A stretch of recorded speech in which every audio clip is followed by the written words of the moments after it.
mind, please keep them on. All right, we are recording and the screen is being shared. Sweet. And let me figure out how to view all your beautiful faces.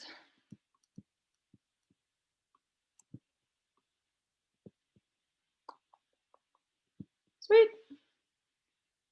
Alrighty, so hey, I'm Kirsten Cook. My pronouns are she, her, hers, and I've been with adventure programs for over 4 years now.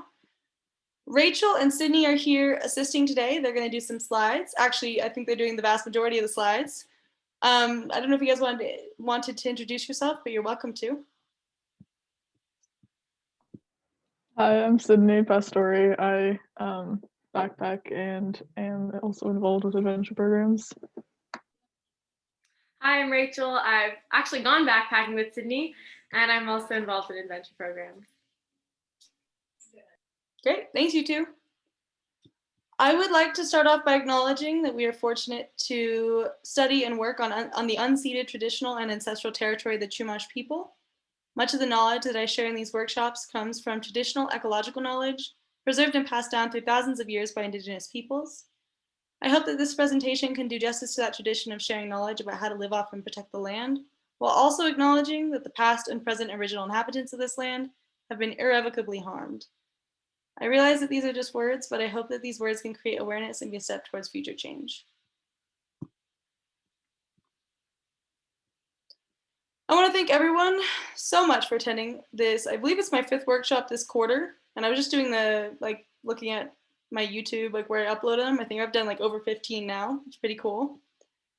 Today's workshop is called Forest Fire Safety and Risk Management, as you probably all know.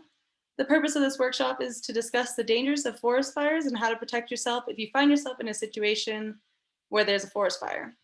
We'll also discuss how to avoid starting a forest fire, cause and effects of them, and more. Please feel free to type any questions, comments, or concerns into the chat, or if I invite you to turn your mics on, you're welcome to do that as well. Now's one of those times. I'd like you all, if you're willing to share, what do you want to take away from today's workshop? Or do you have any questions before we get started? Why are you here? Whatever you want to share. I'm happy to hear it. Go ahead and type in the chat or turn your mic on. Thanks.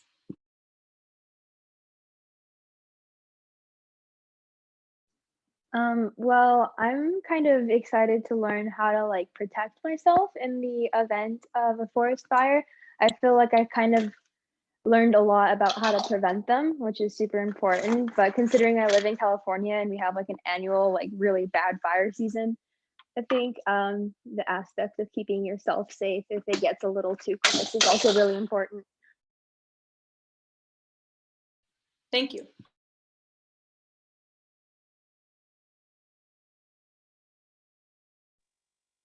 I second that.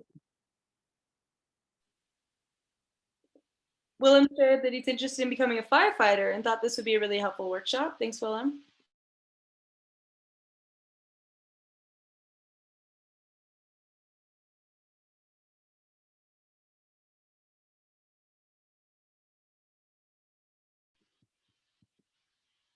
Sophia's curious to learn more about more because she lives in California.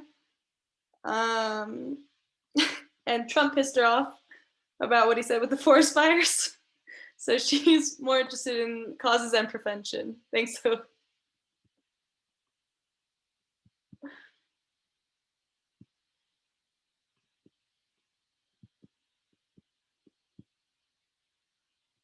All right, well, thank you all for sharing. I'm gonna keep going. You're welcome to keep typing in the chat if you did have something you wanted to share. All right, so we're gonna start off with a little bit of background about forest fires. Here's our little graphic on the causes of forest fires. 3 elements that are crucial for the creation of wildfire are fuel, oxygen, and heat. Firefighters often refer to this combination of elements as the fire triangle. On a hot day, drought conditions peak, and something as small as a spark has the potential to create a large wildfire with devastating consequences. Although fire can occur naturally from the sun or a lightning strike, Most wildfires are started by human carelessness. Unextinguished campfires, lit cigarette butts, improperly burned debris, and arson are responsible for about 84% of wildfires started. Once considered a natural phenomenon sparked by lightning, wildfires are now being recognized as a result of human error. According to the US Forest Service, each year, more than 73,000 wildfires burn on an average of about 7 million acres of private, state, and federal land in the United States. Sid's now going to give us some information on important characteristics of wildfires. Yeah. So wildfires have a lot of like defining characteristics it's just like important to know to kind of like interact with them. So they need three things. They need oxygen, fuel, and heat. So when firefighters are like trying to put them out, they will either need to cool them, remove oxygen, or remove fuel. And usually they remove fuel by like creating a fire break, like an area that doesn't have any fuel to burn. In general, in the northern hemisphere, south-facing slopes will have the most dry fuel, and fires will also move uphill. California always has like pretty high fire danger because of its like low precipitation, so that makes the fuel like easier to burn. Wind, so wildfires that are like on like the treetop fires are helped by wind a lot because fire bands, which are like the balls of fire that span treetops, are helped in like spotting with wind. So that's how they move really fast. To make like ideal weather for fires, you would want it to be really low humidity, high temperatures, and high winds. And when those factors are kind of met, there's usually like a red flag warning for the day. And then like steps can be taken to try to prevent a wildfire. The Santa Ana winds and the Diablo winds in Southern and Northern California create really ideal conditions for fire because they have such low humidity, are so hot, and move so fast. And Santa Barbara actually has their own winds kind of similar to that come off the Santa Ynez Mountains called the Sundowner winds. And all these factors mean that wildfires have like, I don't know, they're very like dangerous and unpredictable. They can move extremely fast. The Camp Fire in 2018 at one point moved 4.5 miles in 1 minute. So they can, that's not like the average, but like they can be extremely fast. They're very unpredictable and they're very dangerous. Yeah. Great, thank you so much. So forest fires can obviously do a lot of bad things, but there are also some good things about fires. Mostly the bad things affect people and the good things affect the natural world, but sometimes there's a little crossover there. So I'm going to go over some of the effects of fires. The obvious effects of fires are those you can see immediately. The burning of the topsoil and vegetation, which tends to remove habitats for animal species. Also, plants and trees that survive those flames are more susceptible to disease, fungus, and insects due to their decreased resistance following burn injuries, just like humans.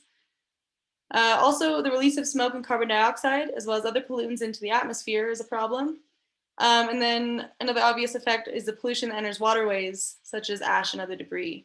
Mudslides and erosion also can occur due to lack of vegetative cover, as many of us experienced in Montecito a couple years ago. In some ways, forest fires are good. They're a natural part of many ecosystems, especially those in California, although there's a lot of other parts of the world that it's natural. According to an article by End Science, many plants require regular burns in order to spread seeds and survive. Fires can also kill diseases and insects that may be affecting the livelihood of plants, remove excessive debris from the forest floor, and allow more access to the nutrients provided by exposed sunlight. Low-intensity fires clear underbrush and prevent the damage of future fires from spreading. After a wildfire, new grasslands can also be created, and that allows grazing animals to benefit from the changes. This increase in the natural order of species allows a change in the ecology that promotes growth and the continued cycle of life. Vegetation like fireweed, which we see in California, and I think in the Rockies as well, requires the disturbance of fire to bloom and permit the regrowth of plants that have perished due to the fire. As plants and vegetation die, new life begins to heal and spring forth. For many of us, fires are a pretty sensitive subject. We've been evacuated, lost homes, or maybe even friends and family. This is actually my home that I lost in the lightning complex fires that ravaged California this fall. Man-made wildfires have tripled the fire season from 46 days to 154 days with a staggering cost of $2 billion, I think per year from that quote. With human habitation constantly encroaching on wild areas, like at the wildland-urban interface, fires become more or less frequent than their natural intervals should be, causing fire regimes to change and causing ecological consequences such as inability to regenerate after fires or the spread of invasive species. Additionally, human health is negatively impacted. From air and water pollution, like increased contact with asbestos and heavy metals, to particulate matter entering the lungs and loss of homes and lives, wildfires have long-lasting impacts on human health and happiness. So that was kind of our background. Moving on to like actual, what do you do in a fire? There's a couple misconceptions that people have about forest fire risk management. Some people think they should soak themselves in water. This is actually not correct. You don't want to do that. If you soak yourself in water when you're close to a big fire, you can risk the water boiling and burning you worse than the air does. That's a fact Sid shared with us. Some people also think that flames cause the most harm or deaths. False. Smoke actually causes the most harm and kills more people than fire themselves. Finally, some people think that fire travels faster downhill, which makes sense in your brain, but actually travels a lot faster uphill. Cool. So we're going to move on to what you should personally do to manage risks and stay safer when in the backcountry during a forest fire. Sid is going to start us off by sharing her advice for what you should do before you actually leave on your trip. Yeah, so these are just like some general ideas of things you should bring or things you should kind of like check on before you start going like in the backcountry during fire season. So first, like checking fire level, like danger levels. For California, you can kind of always assume it's kind of high. It depends on if you're going in Northern California, Southern California, the Sierras, or like the Central Valley. The fire seasons are actually slightly different. But especially in the fall, they're pretty high. And then you want to check like local restrictions or regulations, like where you're going, specifically on like campfires, if they're allowed at all, or if they're like permitted. Like are stoves even allowed? Do they have to be permitted? Usually stoves are allowed, but some places they do have to be permitted. And then you kind of want to ask yourself, like, do I have the experience and the knowledge to safely make a campfire in the backcountry? And how worth that it is to you, because that could start a wildfire. And then you also kind of want to look at, is the area already closed because of a fire? That's a good thing. Or is it really smoky because there's a fire nearby, and would your like experience be significantly like less because it's really smoky? Another thing to think about is having like a way to communicate once you're in the backcountry. So having like a two-way satellite communication device is a really good idea, because then you can have someone on the other end sending you fire information every day, instead of being like caught off guard. Having really detailed like paper maps is also a really good idea.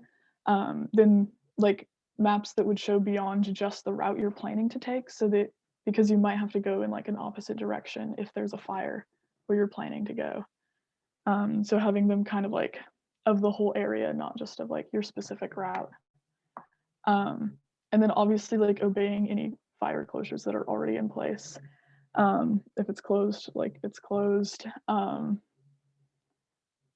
I know that this summer, like a lot of places in the Sierras, like whole parks closed and like a lot of people were affected, but it's not worth it. And like, I think in 2018, some northern parts of the PCT were closed and a lot of people were upset, but there is a fire, so that really takes priority. I think now I'm gonna hand it back about like some leave no trace fire principles. Cool. Thanks for sharing. Yeah, so on the topic of knowing how to build a fire safely, Leave No Trace, I believe it's national currently, but working on becoming international program, it has their own guidelines. We're not going to go super into detail on it because obviously we can't build a fire on Zoom, or well, we can, but I'm not going to. Um, but yeah, so things that you should do. You should learn about Leave No Trace before you go out on your trip. I'm Leave No Trace certified, so I've taught classes on it, trained other people. So it's pretty like good info from my personal experience, but also from like the national standards. First of all, you're gonna want to check those local fire regulations, just as Sid was saying. In some areas, it's illegal to have a fire. Some areas, it's even illegal to have stoves, depending on what kind of stove you have. In others, you might just need a permit. Secondly, you're gonna want to ask, is a fire warranted? Why do you think you need or want a fire? If a fire is like absolutely necessary to your enjoyment in the backcountry, that's one thing. If it's just like one of those things, you're like, I want to cook a hot dog. Do you need it? Like, can you use a stove? Additionally, if you do decide that a fire is something you want to build, make sure you're using existing fire rings or using a fire pan or otherwise building a fire that's like gonna stay safe and not get too big. You're gonna want to use appropriate fuel for that fire, such as small sticks instead of huge logs. Don't be throwing toilet paper in there. That stuff can like blow out in the wind and light stuff on fire. Also, never leave that fire unattended. You can look away and sparks are flying. You don't want to do that, okay? Also, if you've got a stack of wood for your fire or fuel, like, I don't know, what do you throw, like lighter fluid on it? Don't put that anywhere near your fire because that can pretty easily light and that can be pretty dangerous. Oops, sorry. Finally, make sure when you're done with your fire, after you've watched it burn out, make sure it's thoroughly extinguished. Make sure the ashes are cool. Do whatever it takes to get that fire out because there can be some really dangerous issues if you don't. All right, so now you know what to do before you go on your trip. Sid is going to get back here and share what you should do if you're out in the backcountry and you see smoke. Yeah, so if there is like a large fire, smoke is probably going to be like one of the first things you see that indicates that there's a fire close to you. And the first thing you want to do is kind of like assess like how far away it is, what direction do you think it's moving. Like if it seems really far away, like you can probably carry on with caution, but just be aware because you already know that there's a fire now. Don't be afraid to like modify your trip. It's worth it to kind of like look over your map and like look at different like trails away from where you think that the fire is. It's also like a good idea to start thinking about like hiking out because now you already know that there's a fire in the backcountry where you are, and it's big enough that you can see the smoke. So even if you don't do anything right away, like it's a good thing to think about. Can I look at some like routes to evacuate to the nearest town, or like what would that entail? Kind of like, do I have enough food? Just like some thoughts. And as you're thinking about that, you're also probably trying to get information about the fire. And some places to kind of look for that are trying to get somewhere with cell service. So obviously in the backcountry, there's not always cell service, but sometimes if you're in a place that's like a lot of people have been to, the internet can tell you like some places cell service can be expected, or like pretty high mountains or passes, like you can sometimes get cell service. So if there's somewhere like that that's like close to you already and not in the direction of the fire, you can maybe try to seek that out. If you brought like a satellite communicator, you can check in with like your people on the other side, be like, I see smoke, like, is there a fire? There will be some like wilderness ranger stations sometimes. Those will be like on the map that you brought. So that's what this is a picture of. This is like a wilderness ranger who put out information about a fire that was close by. And those are pretty remote. And then if there are any like nearby towns or like ranches or resorts or any place that has like contact with the outside world, they might be a place where you could get information. And then another place is any hikers that you're passing will have information about where they're coming from and also from other people. So there are lots of places to get information, but you also have to like understand you'll never get perfect information or super accurate information in any like crisis situation that's developing rapidly. So still like err on the side of caution and don't put yourself in more danger to get information. And yeah, if you can't get information, like get out of the situation as fast as you can. So one way to get information is from the smoke. Sometimes you can tell direction, like what direction the fire is moving by like feeling the smoke. In practice, that's really difficult to do, especially if you're in a valley, because when smoke moves in valleys, it'll move with like the wind patterns of the valley and not the direction of the fire usually. The smoke can also like be really bad in the afternoon, and then you go to bed and then it's like completely clear in the morning, and then it comes back worse in the afternoon because of the wind patterns. So it can be very misleading. If there is smoke, it's a good thing to like cover your face with a bandana so you don't inhale it. Yeah. And then, yeah, thank you. So this is a picture of the Creek Fire in 2020. And like the orange line in the middle on the right side of that is a lake.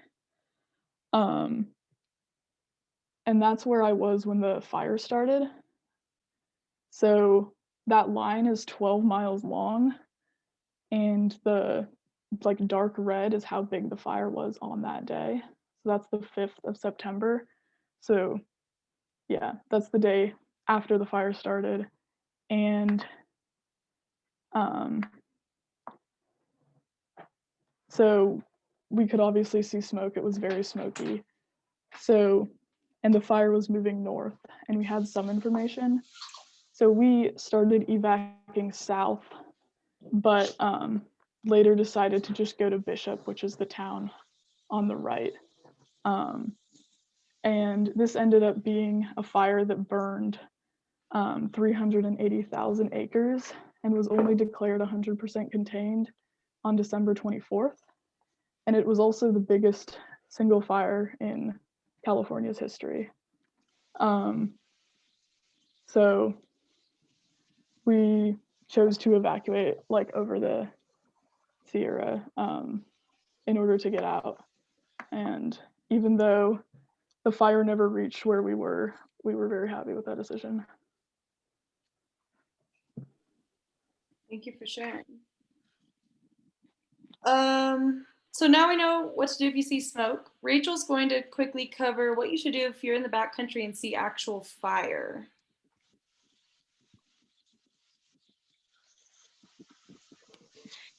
If you see the fire from a distance and you are in an area with cell service or you have a satellite phone, immediately report the fire by calling 911. And the most important thing you can do is to stay calm. Panic can cause you to hyperventilate, which is especially dangerous when the air you're breathing contains smoke, or wet your pants. And as we saw when Kirsten was talking about the misconceptions, soaking yourself with water is actually not beneficial. If you can, head downhill towards streams or bodies of water, low areas, or as a last resort, head towards ashy spots that have already been burned. And then finally, you're going to want to find shelter. When trying to find a place to shelter, there are several important considerations.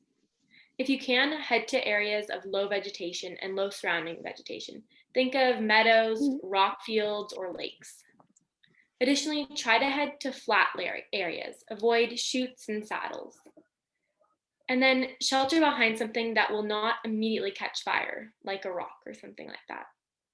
Worst case scenario, if you cannot find shelter, stay low, dig a hole for your face, and then put your head into your face into the hole, and put your feet towards the fire, and don't get up until the fire is passed. Great. Thank you so much, Rachel. All right, we have a couple minutes, but I'm gonna wrap up, and then if anyone wants to stay to talk about their wildfire stories or ask questions or chat, whatever, we can do that. My next workshop is this coming Tuesday, 8 p.m. Pacific Standard Time, obviously. Thank you all so much for coming. If you want to learn about outdoor recreation and wildcat country, that's next week. Hopefully I'll see you. If you want to send me your email to get the slides or recording or resources or ask questions, do that. Otherwise, I hope to see you at another time. I'm gonna stop recording. If you have any questions, we're here.